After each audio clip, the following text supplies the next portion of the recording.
Hola amigos de A Poco Sí de Joel García. Hoy tengo el privilegio y el honor de estar con una persona representativa de nuestro municipio, al cual yo quiero mucho y lo estimo muchísimo, nuestro querido padre Francisco Tovar Martínez. Pues muchas gracias, Joel García, que has venido a hacerme esta entrevista que nunca había hecho ni me habían tomado. Algunas personas me han sugerido que por qué no escribo mi vida pues aquí en la parroquia. Como ya escucharon, mi nombre es Francisco Tovar Martínez. Mi familia es de Islán del Río. Todos mis hermanos fuimos 12 de familia, 12 hijos de familia, y todos nacieron en Islán del Río menos yo. Yo nací en Guadalajara por accidente o por incidente. Resulta que mi papá, que en paz descanse, José Tovar Pulido, era correo de los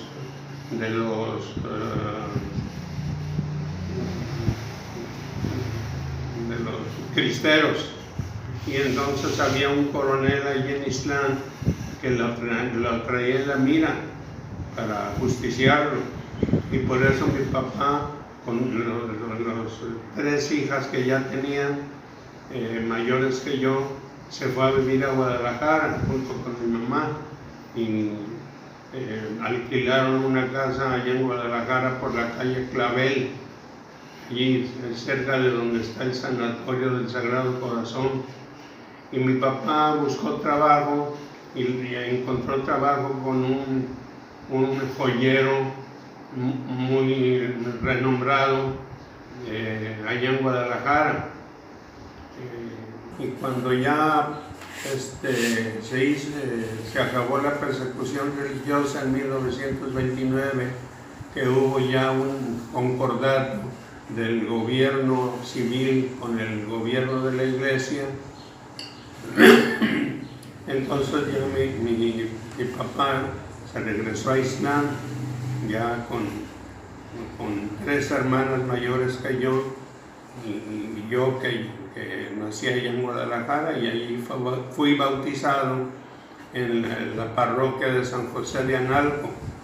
Allí estoy registrado, mi registro civil y el registro de mi bautismo en Guadalajara. Ya cuando vinimos a Islán, pues allí fue mi infancia. No recuerdo, pues desde 1929 ya estuvimos viviendo en Islán del Río, y ya fueron naciendo mis demás hermanos.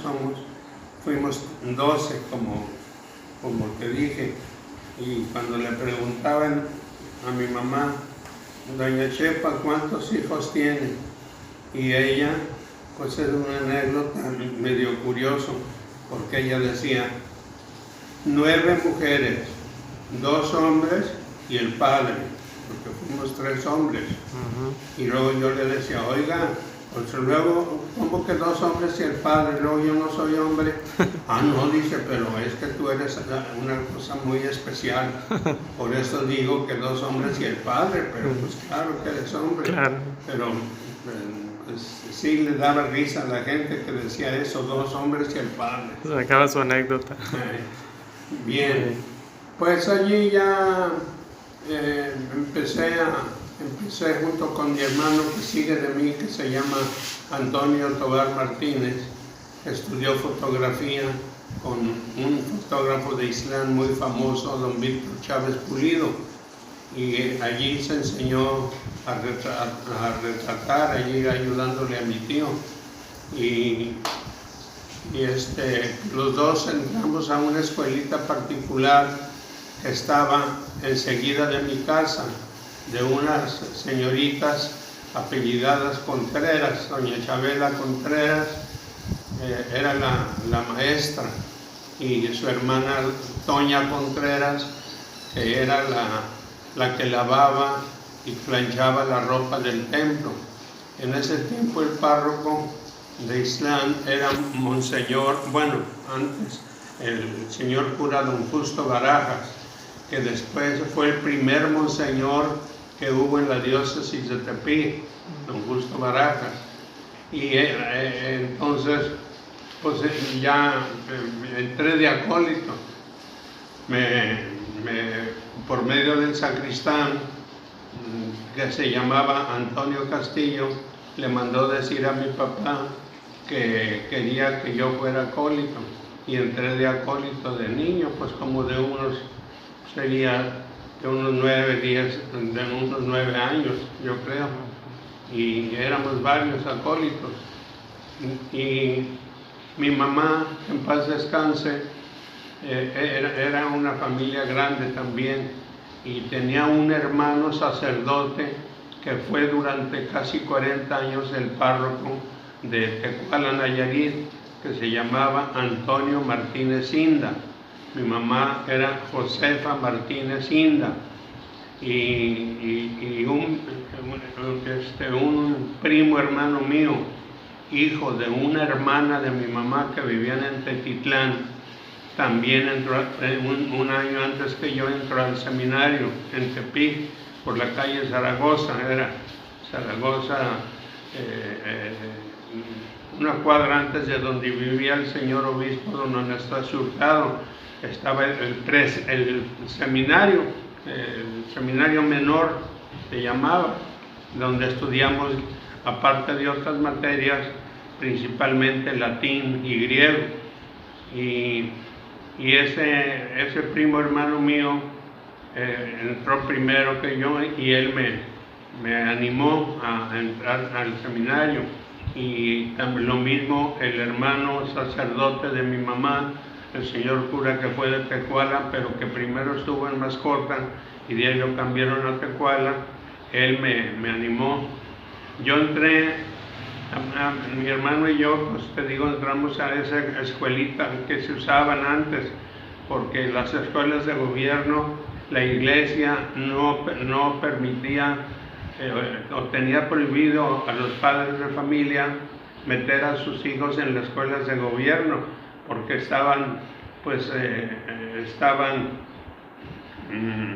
distanciados, y por eso se usaban muchas escuelitas particulares, y allí entramos, ahí empezamos el primer año de primaria y segundo, y llegué hasta tercero de primaria. Pero no nomás estuve allí en esa escuelita, también estuve en otra, porque me cambié, porque ya no quise estar con esa maestra, debido a que me habían vacunado contra la viruela y me hizo efecto y se me hinchó el brazo, pero tenía un grano semiblanco, un grano gris, y tenía el brazo muy hinchado. Y mi lugar ahí en esa escuelita era junto al escritorio de la maestra, y le gustaba pintar al óleo, hizo para la iglesia, pintaba muchas cosas, muchas telas. Y entonces ella, mientras estaba haciendo la comida allá en la cocina que estaba enseguida del salón de clases, un compañero que estaba mero atrás del salón era vago, y fue allí conmigo, y allí tenía en la mesa, en su escritorio, la maestra tenía todos los tubitos de pintura de aceite, y el muchacho, ese compañero, se agarró apachurrando todos los tubitos de aceite y los tiró. Y cuando llegó la maestra Chabela y vio eso, pues me echó la culpa a mí, porque yo era el que estaba allí junto a la mesa esa. Entonces tenía ella una sarta, un manojo de barras de membrillo, porque se usaba en ese entonces que los maestros golpeaban a los alumnos que hacían vagancias. Y entonces, sin más preguntarme nada, fue y agarró una vara de membrillo y se agarró dándome, precisamente en donde tenía hinchado el brazo y me reventó, me salió mucha pus y sangre. Entonces yo ya fui y le dije a mi papá, le dije, yo ya no quiero ir con la señorita Chabela, mire. Pero pues mi papá no se atrevió a reclamarle porque las señoritas Contreras, que eran vecinas nuestras, le rentaban la casa que estaba enseguida de ellas, la casa de nuestra familia, con una renta muy baja, y no tuvo el valor mi papá de reclamarle, pero siempre de todos modos me cambió a otra escuela con otra maestra, y que era tía abuela de nosotros, Eleodora Pulido de Ábalos, era prima segunda de mi papá, porque mi papá era José Tobar Pulido y ella era Eleodora Pulido de Ábalos, y tenía también una escuelita, y allí seguimos el estudio. Entonces ya cuando terminé tercero, teníamos unas tías en Guadalajara, hermanas de mi papá, eran tres: mi tía Chole, mi tía Secundina y mi tía Chayo.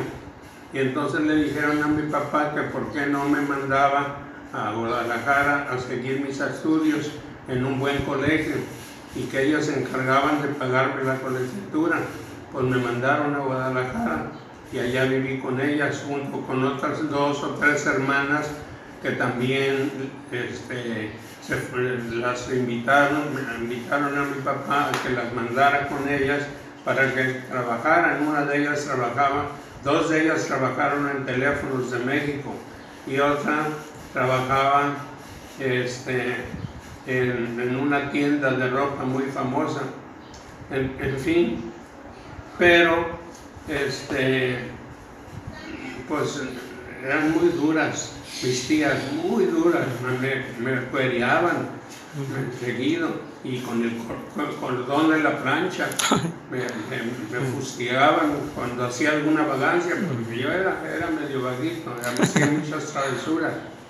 Bueno, pues ya le dije a mi papá, ya no quiero volver a Guadalajara con mis tías, porque me tratan muy mal. Y entonces me llevó a Guadalajara y me metieron en un colegio que se llamaba Colegio Francisco Febres Cordero, que era de los hermanos de las escuelas cristianas, era escuela católica y de los mejores colegios.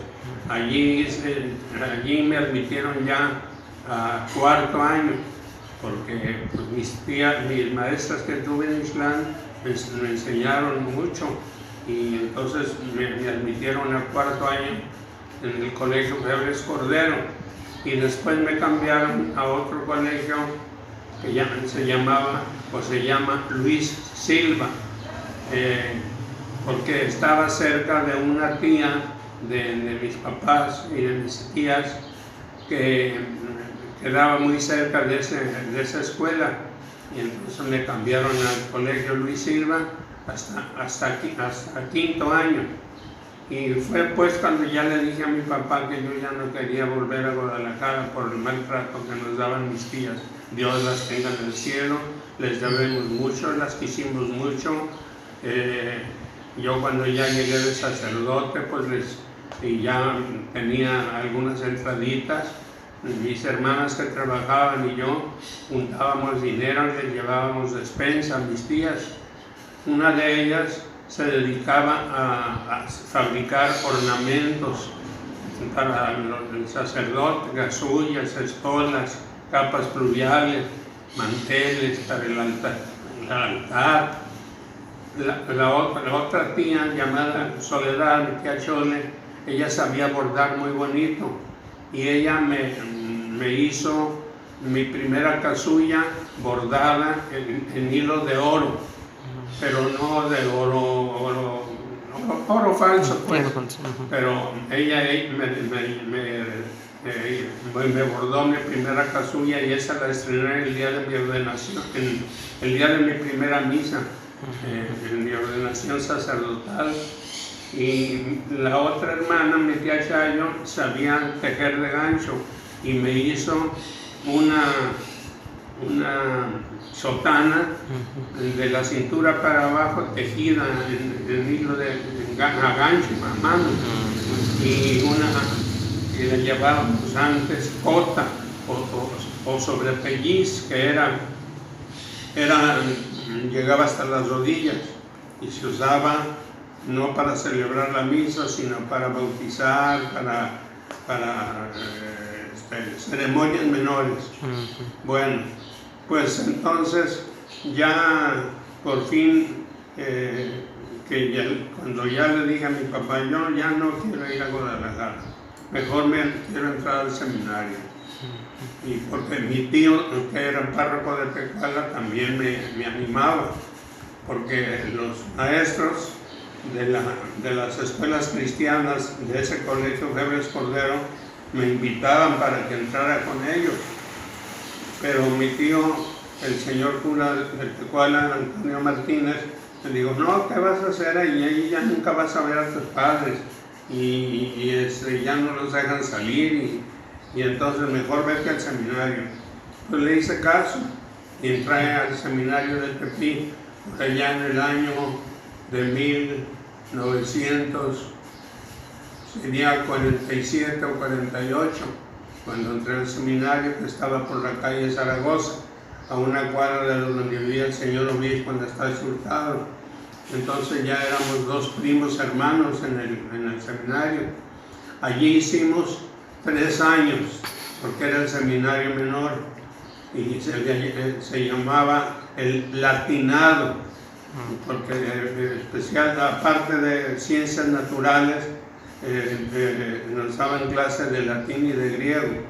Y de allí, como cuando la persecución cerraron seminarios, los obispos de Estados Unidos se cooperaron y compraron un edificio allá en el estado de Nuevo México, en un pueblito que se llama Montezuma, con N, porque no sabían pronunciar Moctezuma, que era el nombre del indígena aquel que fue pues jefe de los aztecas. De los aztecas. Pero ellos hacían Montezuma y así se le puso ese nombre a ese edificio. Y tenía forma de un castillo suizo con torreones, muy bonito. Y allí se hizo famoso ese lugar porque había una fuente de aguas termales, medicinales, y era tan importante ese lugar que hasta hicieron un ramal del ferrocarril hasta allí, de Las Vegas, Nuevo México, no de Las Vegas, Nevada, la que más famosa tiene por los casinos. Esa era Las Vegas, Nuevo México.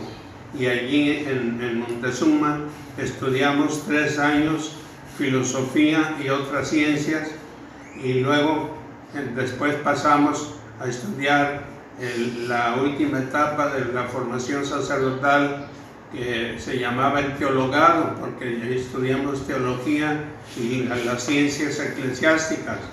Y ya en el año de 1960 ya me ordenaron sacerdote.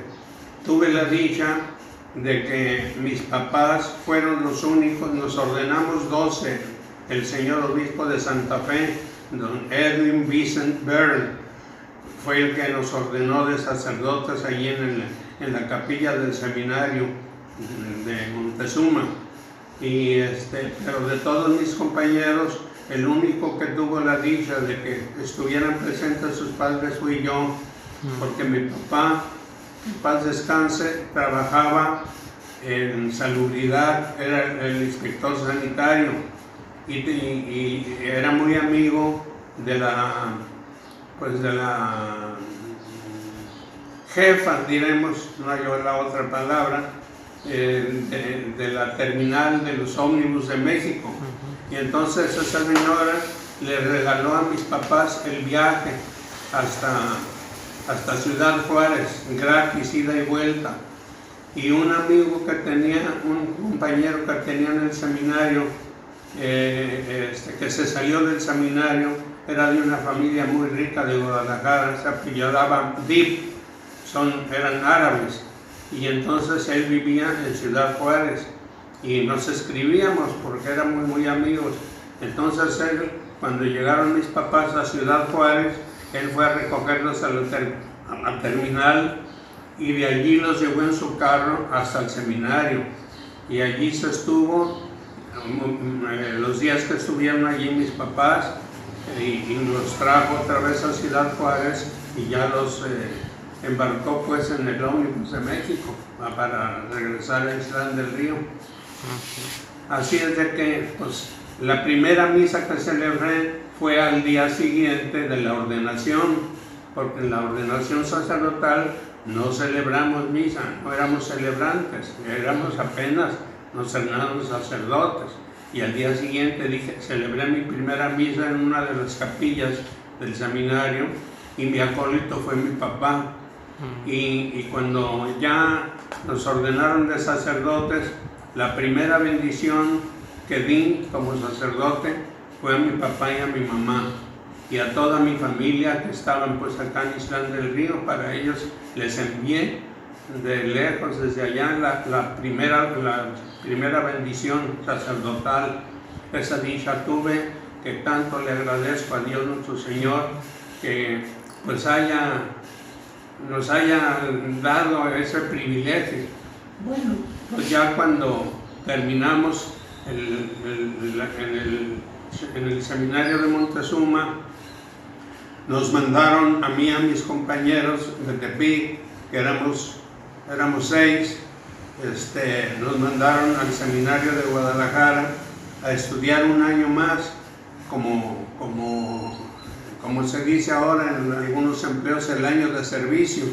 Y estuvimos en el seminario de Chapalita, en Guadalajara, y de allí íbamos a las parroquias, a donde nos mandaban para ayudarles a los párrocos, y allí estuvimos un año.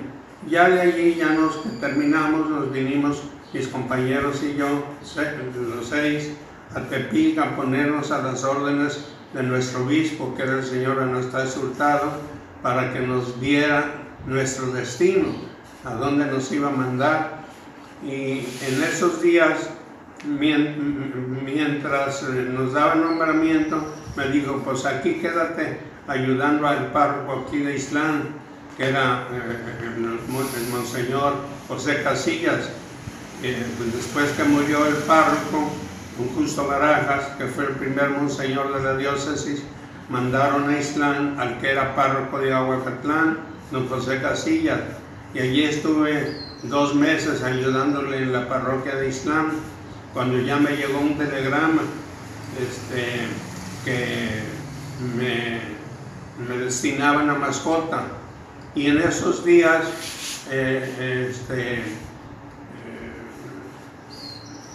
hubo ejercicios espirituales en el seminario de Tepic, hubo ejercicios espirituales para los párrocos.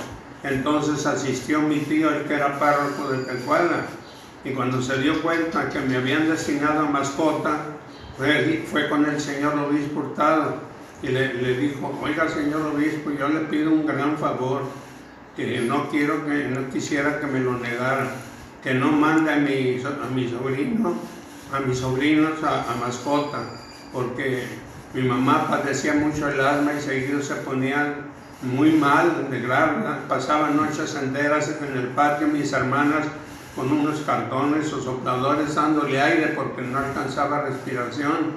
Y dice: cualquier rato se muere mi hermana y no le va a tocar a mi sobrino estar allí.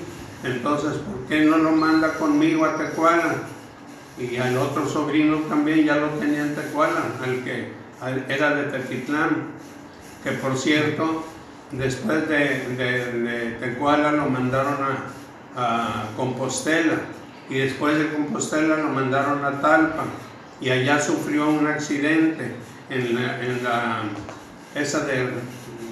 de Romero, ¿cómo le dicen? Donde hay en la Cruz de Romero había un barranco, y entonces iban a Mascota, él y otras personas acompañándolo, y se desbarrancó y se mató ahí en la Cruz de Romero. Se llamaba Antonio Ibarra Martínez y yo soy Francisco Tobar Martínez, los dos hijos de dos hermanas. Pues ni modo, ya nomás de la familia quedé yo, aunque dos sacerdotes eran familiares míos, de mi familia también, pero ya en grado segundo, tercer grado. Bueno, pues entonces, como mi tío, el señor cura de Tecuala, juntó, con los riquillos de allí de Tecuala, juntó dinero para regalarle un automóvil al señor obispo, porque no tenía carro él. Y mi tío, el señor cura de Tecuala, y el pueblo de Tecuala le regalaron su primer carro al señor obispo de Tepiga, don Anastasio Hurtado. Y pues entonces seguramente se había comprometido el señor obispo y le concedió a mi tío, el señor cura de Tecuala, que no me mandaran a Mascota. Yo ya iba listo para irme con el señor cura de Mascota, ya llevaba mi velí, mi ropa y todo, para irme con el señor cura de Mascota a Mascota. Pero entonces lo mandó llamar el señor obispo allí al terminarse los ejercicios, y ya le dijo al señor cura de Mascota que siempre no me iba a mandar con él, que me iba a mandar con mi tío a Tecuala. Y pues allá fui a dar a Tecuala. Estuve allí como unos 2 o 3 meses ayudándole, y ya de allí me mandaron a Tuxpan. Me llegó por telegrama, fue el prenombramiento, diremos. Nomás me llegó un telegrama del secretario del señor obispo, el padre Ramón Valdés, que en paz descanse, era el secretario canciller, y me llegó un telegrama de él y decía: por disposición del señor obispo, pase usted a la parroquia de Tuxpan a presentarse como vicario del señor cura Emilio R. López. Pues ahí voy, ni modo, tenía que obedecer, y ya me vine a Tuxpan. Pero antes de eso, el señor cura de Ixtlán, don José Casillas, como tenía un rancho dedicado a San Miguel Arcángel, él me pidió que si le celebraba el novenario y la fiesta en ese rancho de San Miguel Arcángel. Y pues Tuxpan es el patrono, San Miguel Arcángel, y precisamente iba a venir antes, cuando empezara el novenario aquí en Tuxpan, y ya para estar ayudando aquí. Pero pues resulta que el señor cura Casillas me dijo: le dije, señor cura, es que me mandan a Tuxpan porque la fiesta es San Miguel Arcángel y tengo que estar desde el principio del novenario. No te apures, dice, el señor cura Emilio es muy mi amigo, yo le voy a hablar y le voy a decir. Pues nunca le dijo nada, y yo me fui al novenario y la fiesta de San Miguel a ese rancho que está cerquita de Ixtlán. Bueno, pues cuando llegué aquí, ya que terminó la fiesta, ya me vine al día siguiente de la fiesta, el 30 de septiembre, le llegué aquí al señor cura Ixtlán, al señor cura de Tuxpan, don Emilio R. López, y pues vi el templo muy deteriorado, muy triste, no tenía cruceros, era nada más el puro cuerpo de la iglesia, pero no tenía cruceros o alas, se llaman cruceros. Entonces ya me encargó el señor cura que atendiera a los miembros del cursillos de cristiandad. Ya había un grupo aquí, y yo ya era el que les daba las juntas. la evangelización. Entonces de ellos salió la idea de hacer los cruceros y pues órale, a darle. Y ya empezamos a trabajar, muchas mujeres y hombres de los principales más pudientes de Islán, a juntar dinero, y un albañil muy famoso de aquí de Tuxpan, hijo del albañil que hizo la basílica de Jalán, él fue el albañil que construyó los cruceros. Pero también no había nichos para las imágenes de los santos. El señor cura Emilio no hizo nichos, eran simplemente unas repisas de madera donde estaban las imágenes de los santos que había en ese tiempo, y una caja para echar la limosna allí, también de madera. Pero yo mandé a hacer los nichos que hay ahora actualmente, y ya las alcancías fueron huecos que se hicieron empotrados en la pared y ya con llave para sacar cada mes las limosnas y mandar a Tepic, porque cada mes teníamos que mandar a Tepic las cuentas de las parroquias, los ingresos y los egresos. Cada mes nos teníamos que presentar las cuentas. Así que cuánto de bautismos, cuánto de matrimonios, cuánto de primeras comuniones, de todo teníamos que darle cuenta económica, y puede decirse también la situación religiosa, los grupos que había en ese entonces de personas que ayudaban a la iglesia. Bueno, pues ya se hicieron esos nichos, pero luego ya seguimos con la idea de decorar el templo, porque estaba pues ya muy deteriorada la pintura que había entonces cuando estaba el señor cura Emilio, pero en el año 2000 murió el señor cura Emilio López. Yo andaba en Estados Unidos porque cada año iba a fines de agosto, me invitaban los tuspenses que vivían o que viven, algunos ya murieron, a Los Ángeles, y allá celebraba misas en las casas y recibía donativos para la fiesta de San Miguel aquí en Tuxpan, y eso traía y les daba cuentas en las misas a la gente. Miren, se juntó tanto de dinero allá en Los Ángeles y se va a utilizar en esto y en esto otro. Cuando hubo un ciclón aquí muy fuerte, que no me acuerdo en qué año fue, me tumbó, me hizo pedazos la puerta de entrada del templo y la puerta lateral derecha que da a la cochera, y los vitrales, que ya yo los mandé a hacer también, los vitrales, porque eran de plástico. Las ventanales estaban de tela de alambre con plástico transparente, pues muy feo aquello. Entonces nos dimos también a la tarea de juntar dinero para mandar a hacer los vitrales de colores que hay ahorita. Y en ese huracán me destrozó 5 ventanales el huracán. Pues juntamos, trabajamos aquí con la gente y restablecimos las puertas.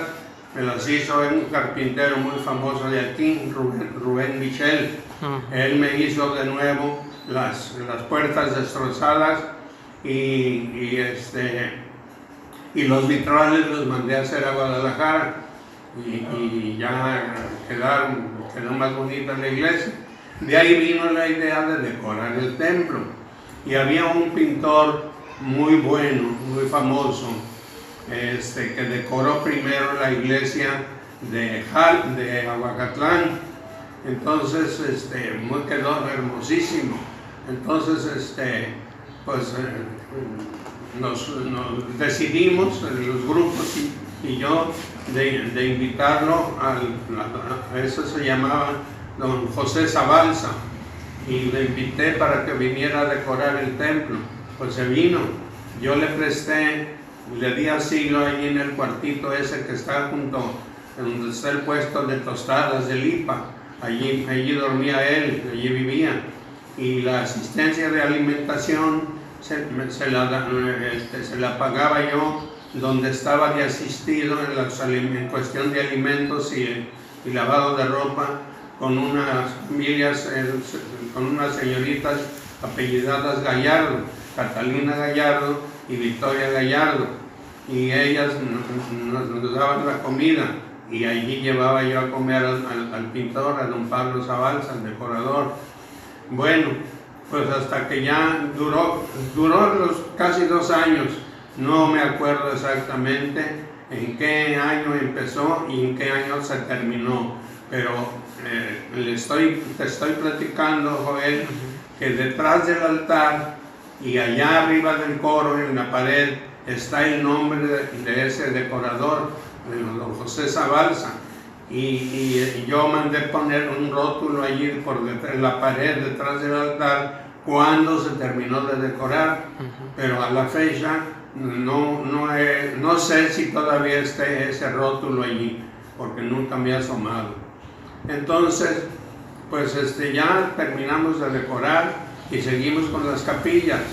No, la capilla de la Virgen de Guadalupe no estaba terminada. Pues trabajamos con el barrio de Guadalupe, con las personas que trabajaron vendiendo tamales, haciendo rifas, etcétera, y terminamos la capilla de Guadalupe. Luego seguimos con la capilla de Fátima, que también estaba a medias, y se terminó la capilla de Fátima con ayuda también de las personas que ayudaban en ese barrio. Y al último, la capilla de Talpita. También había una persona, esposa de don Juan Manuel Pintado,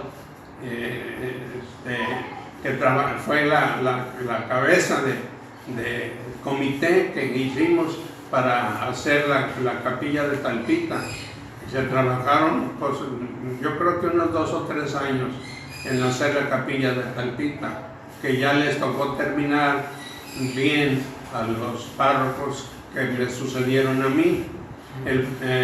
Cuando celebré mis bodas de plata, 25 años de sacerdote, me hicieron aquí la parroquia una fiesta muy bonita, y me tocó la dicha de que vinieran toda mi familia. Rentaron un autobús y yo me regaló el asilo la dueña del motel Blanquita, y me dijo: padre, aquí que se instale. Que se instale. Sí, que se instale su familia, y no le voy a cobrar, se lo voy a regalar como regalo de sus bodas de plata, 25 años, que fue en 1985. Me ordené en el 60, a los 25 años, pues en 1985 me celebraron mis bodas de plata. Tuve muchos regalos y mucho cariño de la gente. Pues seguro me di a querer con la gente. Hasta la fecha todavía paso por las calles y mucha gente me saluda: Dios Padre, me ayudan ahorita, como ya ando con bastón, porque ya pues tengo casi 82 años y no puedo salir solo, me tienen que llevar en carro, y para atravesar calles, subir o bajar banquetas, no falta quien me apoye, me ayude a subir, a bajar banquetas, porque yo ya solo no puedo, he tenido varias caídas. Pues bien, amigos, con esto finalizamos la entrevista de este video. Créanme que me voy gratamente impresionado al estar aquí con mi queridísimo padre Francisco Tobar. un privilegio y es un honor, y estoy seguro que para todos ustedes les será de mucho agrado haber escuchado esta interesante trayectoria de nuestro Padre Tobar. Padre, muchísimas gracias. Ándale, gracias a ti, Joel. Y pues no me puedo despedir sin que me dé su bendición. Con todo gusto. Hasta luego, amigos.